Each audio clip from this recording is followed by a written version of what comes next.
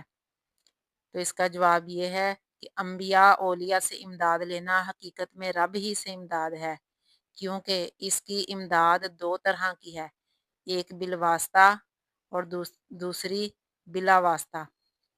اللہ کے بندوں کی مدد رب کے فیضان کا واسطہ ہے۔ قرآن کریم نے غیر خدا سے امداد لینے کا خود حکم فرمایا، چنانچہ ارشاد فرماتا ہے استعینوا بالصبر والصلاۃ، مسلمانوں مدد لو صبر اور نماز سے۔ صبر و نماز بھی غیر خدا ہیں۔ نیز فرماتا ہے ان تنصروا اللہ ینصرکم، اگر تم اللہ کے دین کی مدد کرو گے تو اللہ تعالیٰ تمہاری مدد کرے گا۔ رب تعالیٰ غنی ہو کر بندوں سے مدد طلب کرتا ہے، تو اگر ہم محتاج بندے کسی بندے سے مدد مانگے تو کیا برائی ہے؟ نیز حضرت ذوالقرنین کا قول نقل فرماتا ہے آئینو بقوتی، تم لوگ میری مدد کرو اپنی قوت سے۔ حضرت عیسیٰ علیہ السلام نے فرمایا من انصاری اللہ، میرا مددگار کون ہے اللہ کی طرف؟ نیز قرآن کریم نے فرمایا وتعاونوا علی البر والتقوی، یعنی ایک دوسرے کی مدد کرو بلائی اور پرہیزگاری پر۔ غرض کہ قرآن کریم نے جگہ جگہ غیر خدا سے مدد لینے کا حکم فرمایا۔ صحابہ کرام کی ایک جماعت کا نام ہے انصار، جس کے معنی ہے مددگار۔ اگر غیر خدا سے مدد لینا شرک ہو تو یہ نام ہی مشرکانہ ہوا، حالانکہ انہیں یہ طلب حضور صلی اللہ علیہ وسلم نے ادا فرمایا اور قرآن کریم نے بھی ان کو اسی لقب سے یاد فرمایا۔ تو اس طرح یہ اعتراض باطل ہوا، کیونکہ ہم مدد اللہ تعالیٰ ہی سے مانگتے ہیں، لیکن یعنی کہ اللہ کے نیک بندوں کو وسیلہ بنا کر اللہ تعالیٰ کے حضور دعا کرتے ہیں۔ بہت سی احادیث اور فقہی عبارتیں جمع کی جائیں تو پتہ چلتا ہے جن میں غیر خدا سے مدد لینے کا حکم ہے۔ انسان پیدائش سے لے کے قبر تک بندوں کی مدد کا محتاج ہے۔ جب پیدائش کا وقت آیا تو ڈاکٹر کی ضرورت پڑی، ماں باپ کی مدد سے پرورش پائی، طبیب کی مدد سے شفا پائی، مالداروں کی مدد سے زندگی گزاری، استاد پیر کی مدد سے ایمان ملا، قرابت داروں کی مدد سے نزا کے وقت کلمہ نصیب ہوا، مسلمان بھائیوں کی مدد سے غسل و کفن دفن نصیب ہوا، پھر مسلمانوں کی مدد سے قبر میں ثواب پہنچتا رہا۔ اب کوئی کس منہ سے کہہ سکتا ہے کہ غیر خدا سے مدد لینا شرک ہے؟ جہاں مدد کو خدا کے ساتھ خاص کیا گیا ہے وہ حقیقی مدد ہے، اور جہاں غیر خدا سے مدد لینے کا حکم ہے وہاں بالواسطہ ہے۔ لہٰذا تمام آیتیں اور احادیث مطابق ہو گئیں۔ قرآن شریف سمجھنے کے لیے ایمان کا نور اور حجازی کارخانے کی اینک چاہیے۔ اللہ کے بندوں سے مدد مانگنا جائز ہے، کیونکہ یہ اللہ تعالیٰ کے نیک بندے ہیں۔ جیسے کسی بادشاہ کے دربار میں حاضر ہوں تو اس کے وزیروں سے سفارش کروائی جاتی ہے، اسی طرح یہ نیک بندے بھی اللہ تعالیٰ کے وزیر ہیں، لہٰذا ان کی مدد لینا بھی جائز ہے۔ اس طرح کی مزید ویڈیوز دیکھنے کے لیے اسی ویڈیو کی ڈسکرپشن میں پلے لسٹ کا لنک موجود ہے، وہاں سے آپ لے سکتے ہیں، اور اسی طرح اینڈ سکرین پر بھی ویڈیوز چل رہی ہیں، وہاں سے بھی وزٹ کر کے دیکھ سکتے ہیں۔ آخر میں اللہ تعالیٰ کے حضور دعا ہے کہ اللہ تعالیٰ ہم سب کے علم و عمل میں اضافہ فرمائے۔ وآخر دعوانا ان الحمد للہ رب العالمین۔